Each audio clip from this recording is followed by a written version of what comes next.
มีกสิกรดึงทัศนคติเจติเมตรัยไตรกรายยางซ้ำซ้อนจึงเมื่อดำบันตึกเบียริบตันเล็กคือลำเจียประเภทไตรเมียนสัจงันป่าเตถิจนนาวหนึ่งกราประเทศเป็นเดียมเหตุนี้วันมาชนำจิตนี้เราบาจึงจำไตรกรายเป็นเด็กเจ็บหัลในดำบันเบียริบตันเล็กคือลำบารีจำรันครั้งดำแบบกรุกวงเอาติบแสเนติกาเสกรรมเล็กนี้เสบัตเตสันเดียมจูนทัศนคติหนึ่งมีกาเสกาอัมพิปัจจกเตจึงจำไตรกรายไตรกรายแต่งแต่รุ่นในตามดำบอลเปรตประลายสระสายตุ่มหนีบไตรจุด7รุ่นในปริธานเมียนจรานจีวรูปรุ่นในขนมตึกกำรัดไปหักขนมตึกปีประมวยกบีพรำดอลประปีเซตอนหักพีบซ้ำสรอบปีมาเพย์ประมวยดาวมาเพย์ประใบอังซาเซประสันบารุ่นในขนมปริธานซ้ำสรอบ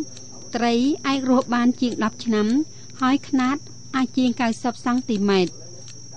ไตรกรายเจียประเภทไตรซีจำร้อจูจัดซีจำไหนเมียนดามประพบปีสัตโดยสัตละอัดโกนไตรจีบรูปอนัตพีบหรือโรคจิตรูนในขนมตึกดับใบจิงจำไตรกรายเมียนประสิทธิพีบคือไม่มีกสิกรก็ใบดังลักษณะนังวิเทนกาสารวรอัมพีประเภทไตรนี้อาศัยบ้านโจรวมขณะเบิกเบินไปเจกเตจิงจำไตรตึกซาบอาศัยไม่เชมันเดิลจุบรนกสิกรรมไข่กีแยงจัดแจงเติบโลกบนงบอังเนื้อภูมิตึงท้อคมดินอ่างสระก่อว้าวมันริงรีนำการวินิโยคจิงจำไตรกรายเลยนี้จีเลือกตีใบหายโลกอังจิงจำไตรกรายขนมสระขนมไตตึก700 เมตรกะเรเลิกดำบงกอดเลนไตรปุ้ยมีปอนกบาลมันต่อปีปดาลประสิทธิภาพคู่กอดบังการล้างปีปอนกบาลหายเลิกนี้คือใบปอนกบาลปัจจุบันวงไตรระบหลกอังจิงจำบาน7 ประใบขายหายตามปันสมันสำหรับจีบัวรอยกิโลกรัมไตรปีนิจพัลการปีตุ้ยยังจับหมอยังจับกันนอยở mót bệnh đại si mà cái bị túi á nhâm chọc vô máu là ôi si mà ngái bay pel mà đó là chọc ban nó cứ mà khay nó nhưng giảm bự lại nôi ôi si pi pel đợt pel là cái là bay khay lăng tàu buôn khay á nhưng ôi si là một pel thế nó là vừa thúng ấy vừa thúng dân cát nơi dân cát đợt dân cát lấy ôi si một pel mua mấy ôi si chén pel cắt lấy ôi xin ban nhâm lê à nam là vitamin C à men tiêu hóa là pi mốc ôi si thường xuyên đó là pel là ua thôm ấy mình chơi cắt ngữ máu muối á nóc chấm áตามโลกบนงับอังดับใบจิงจำไตรกรายสำหรับประสิทธิภาพคู่กราบีทเวลอ๋อในบำรุงสระคือการเจริญไตรปุ้ยก็สำคัญได้ตัวอย่างโดยการเจริญติงปุ้ยไตรแต่มีดังประพบจับหล่อเปเจริญไตรปุ้ยก็ใบเจริญไตรมีขนาดสมาคเนียอัตราหรือหลอดสบายเจริญไตรไฮลจีวงมอมูลมันต่อปีใบเลิกจับไตรปุ้ยมกจิงจำคือหลอกอังก็มีวิธีเจริญปุ้ยระบอกล้วนได้ปุ้ยยังแกหือได้มือไตnóปุ้ยdu khai chặt khai giống làปุ้ยrồi là cái tục du khai bé chạy dân mưa dân đăng và tha dân mưa mình kỹ dân tin vô món chậm mình thùng dân chọn chậm ban là tháp thùng đó dân mưaปุ้ยnhá hửปุ้ยrồi smart nữa cái tha là phần muốn phân ha mà tắt ấy nó rồi hử rồi smart và tha mình môi mà tắt môi phạm phân nó vừa mình thùng thế thùng mình smart nữa dân hử mới mình máu mũi hay muôn luôn dân tin mau tin vô màu nữa mình tin vô mối đặt mình tàu phải lẹn chẳng đến á đặt nó mung người đọp ngay cái lá khé mình dương lẹn trên ôi và đăng lẹn xí bệnh dương lẹn trên hay bệnh dương ôi xí sần ốc và dương vô màu lẹn của mình đăng lẹn xí nữa nơi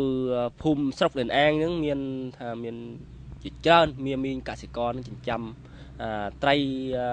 cài đúng miền pi bập hết bập hết thì muối chỉ chăm không sầm nanhประเภทตีปีจินจำเราขนมโด่งหรือมันสระขยำส้มเรียบรอบอมพีปัจจัยกระเตจินจำไตไกรขนมโด่ง អណ្ដូងបើមានកសិករយើងចិញ្ចឹមត្រីនៅអណ្ដូងមកអណ្ដូងចាស់ហ្នឹងបើន័យថាដែលចិញ្ចឹមរួចហើយ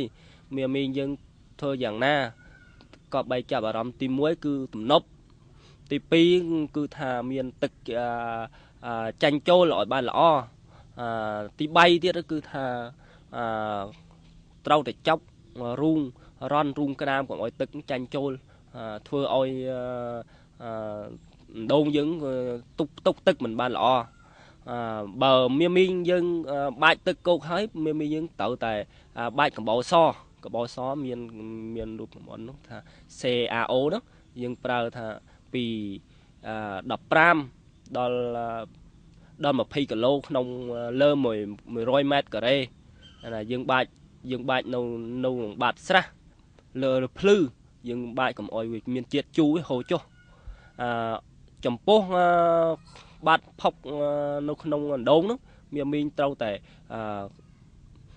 ខ្វះចាញ់ឲ្យអស់កុំអោយវាសេះសល់នៅក្នុងអណ្ដូងរបស់យើងបន្តទៀតគឺថាកុំដាំឈើណាដែលមាន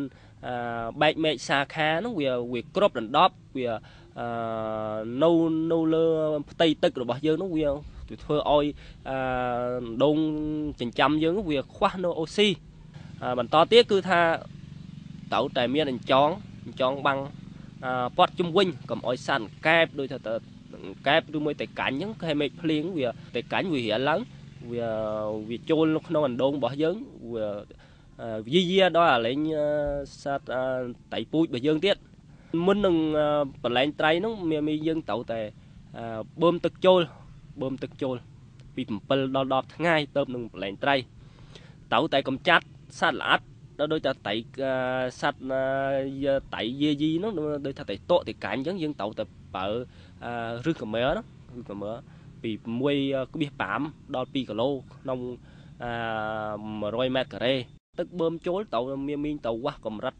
pH ទឹកល្អបំផុតគឺពី7ដល់ 8.5 អូស៊ីត្រូវតែធំជាង3មីលីក្រាមលើ1លីត្រ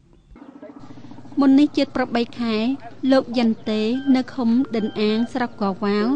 ចិញ្ចឹមត្រីក្រាយពូជបាន 1800 ក្បាលបច្ចុប្បន្នវងត្រីរបស់គាត់ប្រភេទត្រីមួយក្បាលកន្លះគីឡូក្រាមសម្រាប់ប្រមាណ 40% ប្រភេទ300ដល់400ក្រាមមួយក្បាលគឺ 60% លោកយិនតេធ្លាប់ចិញ្ចឹមប្រភេទត្រីទឹកសាបបានសម្រេចជោគជ័យដោយត្រីរស់ត្រីអណ្ដែងនិងត្រីក្រាញ់ម្ល៉េះហើយ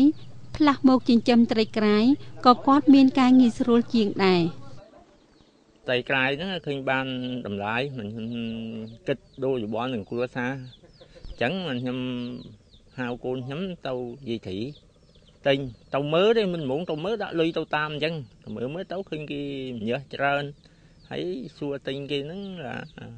មួយកូនចំនួនlà 2,600ហើយខ្ញុំពីដៅកូនទិញយកមកហើយលាងក្នុងមុងហើយយកមកលាងក្នុងមុងហ្នឹងទិញនុយយកមកកាន់ហើយលើយមិនឆ្នាំមិនអីលើយអញ្ចេះហ្នឹងយើងមិនមើលក្នុងទូនទាស់អញ្ចឹងណាឃើញហើយយកមកលើយទៅឃើញត្រីហ្នឹងឃើញមិនសូវងាប់មិនងាប់ហើយបានក្នុងចំនួនកន្លះខែហ្នឹងចំនួនងាប់ហ្នឹង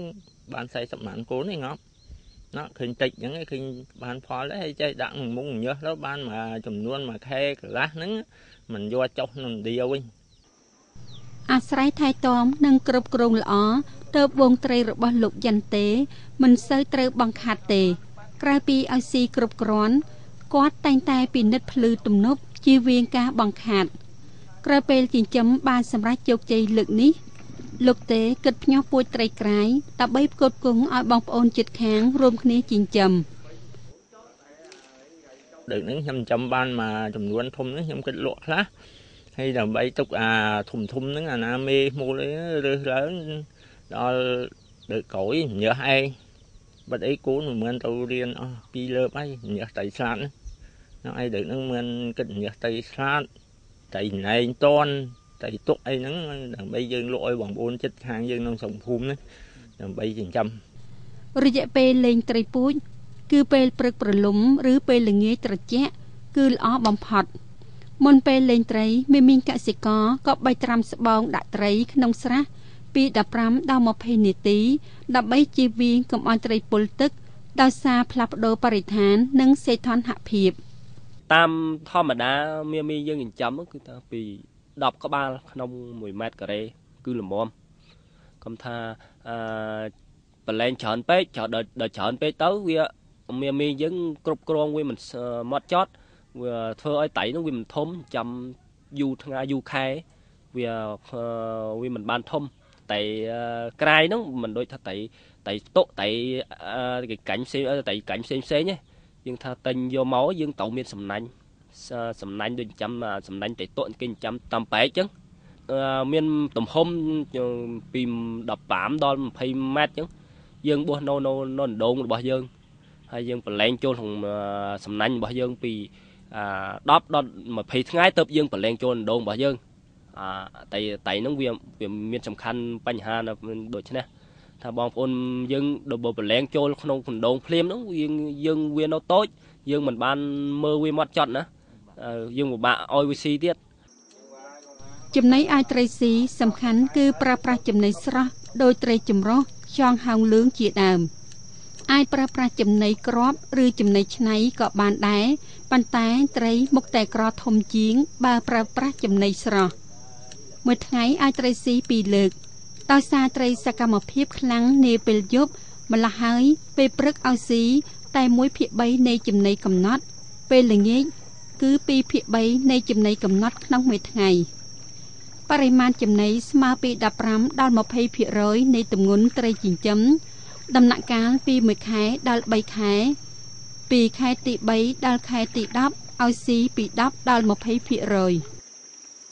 ចំពោះតៃតើបនឹងយកមកមានយើងត្រូវតែកាន់តែម៉ត់ឲ្យលាយនឹងប្រេងលេងយោមឹកហ្នឹងលាយអាជាតិហ្នឹងឲ្យវាជាប់ចូលគ្នាយើងថាលាយអូស៊ីហើយយើងមានដាក់កញ្ចែងអូស៊ីយើងដើម្បីយើងមើលវាស៊ីអស់ឬអត់ម្លែកទៀតជួនកាលគេមិនអោយតៃគេប្រើចំណៃឧស្សាហកម្មគេប្រើចំណៃហ្នឹងគេទិញយកមកគេចាស់យកឲ្យគេអោយស៊ីគេលាយឲ្យស៊ីតែម្ដងហើយបន្តទៀតគឺថាអោយស៊ីរួចហើយបើថាបងប្អូនយើងហ្នឹងត្រូវតែមើលថាតៃហ្នឹងវាចាប់នៅយ៉ាងណាដើម្បីយើងមួយថ្ងៃហ្នឹងដោយសារជួនកាលផ្លាស់អាកាសធាតុវាផ្លាស់ប្ដូរជួនកាលវាស៊ីតិចមានយើងត្រូវតែដោះស្រាយយ៉ាងណាថាវាស៊ីតិចយើងត្រូវតែបន្ថយចំណាយវាជួនកាលអោយស៊ីខ្លាំងពេកជួនកាលវាសល់ហើយវាមិនអស់ជួនកាលធ្វើឲ្យទឹកនោះស្អុយក៏មានចំនួនចំណីប្រចាំថ្ងៃបានសម្រួលឲ្យស្របតាមសកម្មភាពចាប់ចំណីរបស់ត្រីមានកសិករអាចបំពេញវីតាមីន C និងព្រីមីតឲ្យត្រីបង្កើនកម្លាំងជំនះជំងឺនិងជួយឲ្យត្រីធំធាត់បានល្អតាមការកំណត់30ថ្ងៃច្របល់វីមីក្លីនឬហាដាក្លីនAក្នុងចំណីឲ្យត្រីស៊ីសម្រាប់បង្ការព្យាបាលអតិសុខុមាប្រាណច្របល់ខ្ទឹមសក្នុងចំណីឲ្យត្រីដោយបរិមាណពី50ដល់100ក្រាមក្នុងចំណី10គីឡូក្រាមជាបន្តបន្ទាប់3ថ្ងៃសម្រាប់បង្ការព្យាបាលផ្លូវពោះវៀនឲ្យត្រីពូជធុន600ក្បាល1គីឡូក្រាមក្រោយពេលចិញ្ចឹមពី8ដល់10ខែប្រសិនបើមានគ្រប់ចំណីគឺអាចសម្រេចទម្ងន់មជ្ឈមភាគពី400ដល់800ក្រាមមួយក្បាលមានត្រីខ្លះជាង1គីឡូក្រាមយោងតាមតម្លៃនិងសេចក្តីត្រូវការរបស់ទីផ្សារមានកសិករប្រមូលផលឆាប់ឬយឺតមានកសិករអាចប្រមូលផលមួយលើកឬអស់ម៉ោងចាប់ត្រីធំលក់ចំណែកត្រីតូចទុកចិញ្ចឹមបន្តរងចាំទីផ្សារបានថ្លៃសឹមប្រមូលផលបច្ចុប្បន្នត្រីក្រាយពាណិជ្ជផលមានតម្លៃពី50,000ដុល្លារ1គីឡូក្រាមប្រសិនបើមានកសិករលេងត្រីពូជ 1000 ក្បាលចិញ្ចឹមក្រោយពេលចិញ្ចឹម10ខែអាចចំណេញប្រមាណ8លានដុល្លារមានកសិករនិងទស្សនិកជនជាទីស្នេហានេតិកសិកម្មលើកនេះសូមបញ្ចប់តែត្រឹមនេះសូមថ្លែងអំណរគុណចំពោះការយកចិត្តទុកដាក់តាមដានរបស់មានកសិករនិងទស្សនិកជនគ្រប់មជ្ឈដ្ឋាន សូមជម្រាបលានិងសន្យាជាពីងក្នុងកម្មវិធីលេខក្រោយទៀត